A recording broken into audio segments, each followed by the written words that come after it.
Good evening and welcome to This Week at Little Hills. I'm so glad to be with you as we continue our journey through 52 verses from 52 books in 52 weeks. This week we're going to be thinking about what we read in the Chronicles about King David and King Solomon. As we do, I want us to think for a moment about buildings and the places that we find our security in. Right behind me is a bank. You've probably been to plenty of those over your lifetime. All of us have gone into banks, or we go online now and bank, but why do we want buildings like this?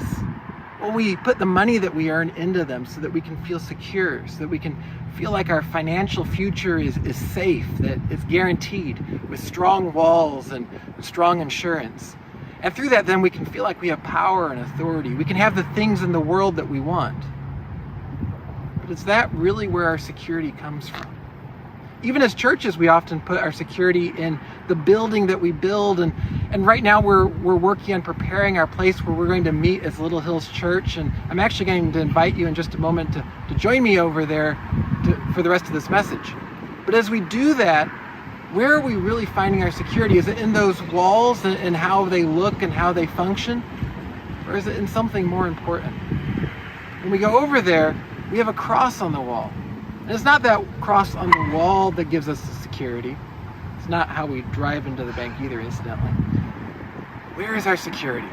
It's in what that cross reminds us of. It's in the Lord himself, and that's what we find in this week's passage. So let's go over there. Join me, if you will, virtually over at Little Hills, and we'll continue over there.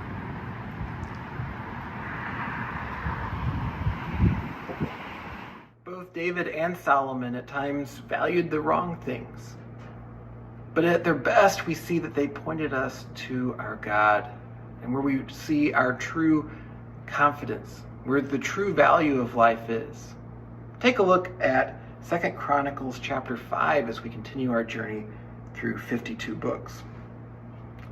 It says, when all the work Solomon had done for the temple of the Lord was finished, he brought in the things his father David had dedicated, the silver and the gold and all the furnishings, and he placed them in the treasuries of God's temple.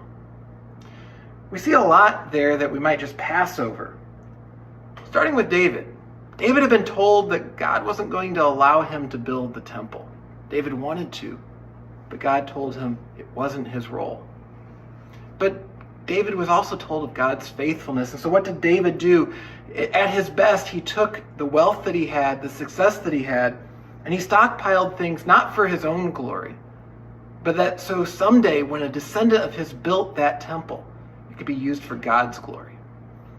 And then we see Solomon, who, again, we know he's an imperfect man who often valued the things of the world, but at his best, what did he do? He looked at what his father David had done, the stockpile, and he realized that had been set apart for the Lord, and he brought it into that temple.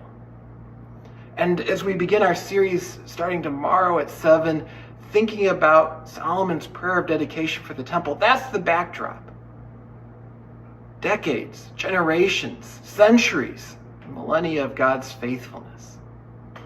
And as Solomon reflects on that and he prays before the Lord, he can do so because at his best moments, when he's allowing God's Spirit to speak to him, he saw that the true value, and therefore the true confidence he could have, was in none other than the Lord. What do we stockpile? And are we stockpiling it for God's glory? Are we taking our resources, our gifts, and using them in whatever way God allows us to be a blessing to him and to be a blessing to the world? Or are we stockpiling for our own glory, to try to bless ourselves?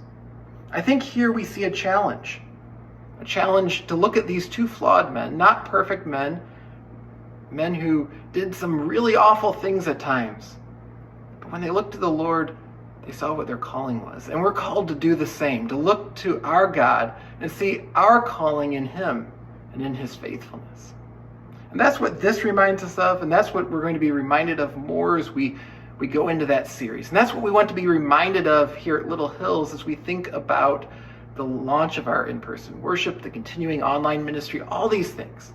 And it's what all of us should do every day. It's not just with ministry, it's with our lives and the resources God gives us in every single moment. Are we dedicating them to the Lord?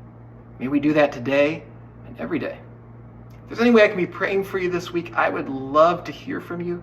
Feel free to shoot me an email at the email address on screen or leave a comment in the comment box below. It's always great to hear from you. It's always great to pray for you. I hope to see you again tomorrow night, and I hope you have a wonderful and blessed week.